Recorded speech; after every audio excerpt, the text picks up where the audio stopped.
Bien, donc là je vais remonter progressivement. Ah ben forcément, ici j'ai pas accès à tout, puisque c'est un accès restreint seulement à ceci. Donc je vais peut-être y aller par Transmit, qui est toujours ouvert là derrière. Voilà, je suis dans Transmit. Et là j'ai accès à tout. Et vous voyez, quand je vous disais que ça peut servir de backup les espaces web comme ça, pourquoi pas? Alors vous pourriez vous dire, oui, mais tout le monde va avoir accès. Alors, si on met ça sur le serveur, si je mets mes backups sur le serveur, tout le monde va avoir accès. Mais non, parce que l'accès, il est là-dedans, dans le dossier 3xW. Dans le dossier 3xW, ici, j'ai du HTML. Voilà, c'est des pages HTML, c'est vraiment tout bête. Je vous avais dit que je vous expliquerai comment ça a été fait. C'est juste un test avec d'anciennes versions qui sont là, mais c'est pas important. Est-ce que... Oui, il y a un dossier download avec des choses à éventuellement télécharger. Il y a la page d'accueil.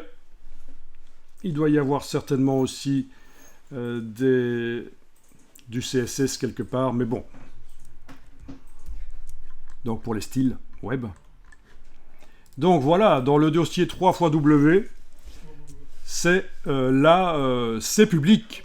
Les gens ont un accès à tout ce que vous mettez là. Et donc, à quoi ça sert? Ben, évidemment, ça sert à mettre en ligne un site web.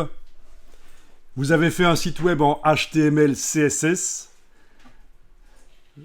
Vous le téléversez là-dedans et il devient accessible au public. Et comme on est à la racine, ben, c'est le nom de domaine utilisé qui, dans ce cas-ci, ben, c'est pas ça en fait. Hein, c'est le nom de domaine utilisez ceci qui vous donne accès au site web. C'est lié au nom de domaine. Donc ça, très intéressant. Je ne sais pas, si vous découvrez peut-être que quand on veut mettre en ligne un site web, c'est aussi simple que ça.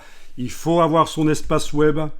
Il faut connaître, donc dans la console de votre provider, il faut connaître votre accès FTP à la totalité, puisque vous êtes propriétaire de votre espace web,